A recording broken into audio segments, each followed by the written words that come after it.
3 months ago, we launched Reignite Freedom and the Global Walkout, alongside people like Robert Kennedy Jr., Peter McCullough, Robert Malone, Mike Yeadon, and others. And originally we were planning a 5-day physical walkout and convoy to our capital cities around the world on the same day.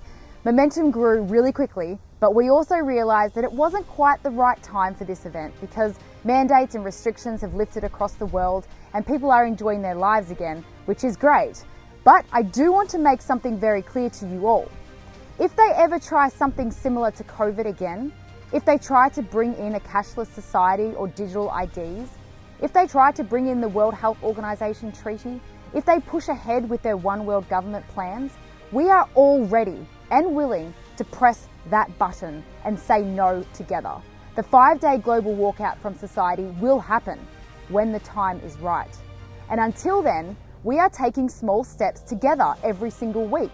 These steps are helping us disconnect from the conveniences of globalism because somewhere along the line we all subscribed to globalism by accepting some of the conveniences they offered us. So far we've taken 9 steps together, and this today is step number 10. Step number 10 of the global walkout is to recap steps 1 to 9 and catch up if you're behind. Now some of these steps may seem silly to you or lame, or maybe they don't apply to your country, but we are working towards something really big here. We are collaborating globally, and there are hundreds of thousands of people doing these steps every single week, and it's growing every week. We will be ready for whatever they have planned. And in the meantime, we're gaining strength, numbers, courage, and conviction. So no matter what they throw at us, we're going to be ready. So do the steps that apply to you, do the steps that resonate with you, don't do the ones you don't like, and I will see you next week for step number 11. Step 1, announced by Catherine Austin Fitz, is to use cash as much as possible, and also to print out these little printouts from the Global Walkout website, and every time you pay cash, give the cashier one of these slips as well. Step number 2, announced by farmer Pete Posma from Holland, was to support your local grocery stores and farmers as much as possible. Find out what is grown in your area and try to buy products that are locally grown as much as possible. Step number 3, announced by Dan Aston Gregory from the UK, was to avoid mainstream media as much as possible, even if the headlines are intriguing. Step number 4, announced by Mads Pelsvik from Belgium, was to move your bank accounts to a smaller credit union or smaller community bank if possible. Step number 5, announced by Bethan Nodwell, was to display upside down flags anywhere possible, whether on your fence or even print them out from the Global Walkout website and display them all over your town. Step number 6, announced by Thierry Baudet, a Dutch Member of Parliament, was to have one dinner or lunch a week that is a little bit more special than the rest.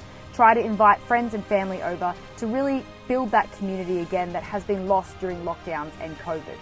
Step number 7 was announced by Amanda Forbes from Children's Health Defence Canada, and step number 7 was to avoid self-checkouts or ordering food using a QR code. Step number 8, announced by, me, was to watch the new documentary from Robert Kennedy Jr. called The Real Anthony Fauci, because knowledge is power.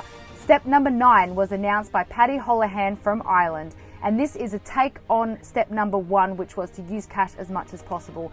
But step number 9 is the business edition, so we are encouraging businesses to display signs telling their customers that cash is preferred.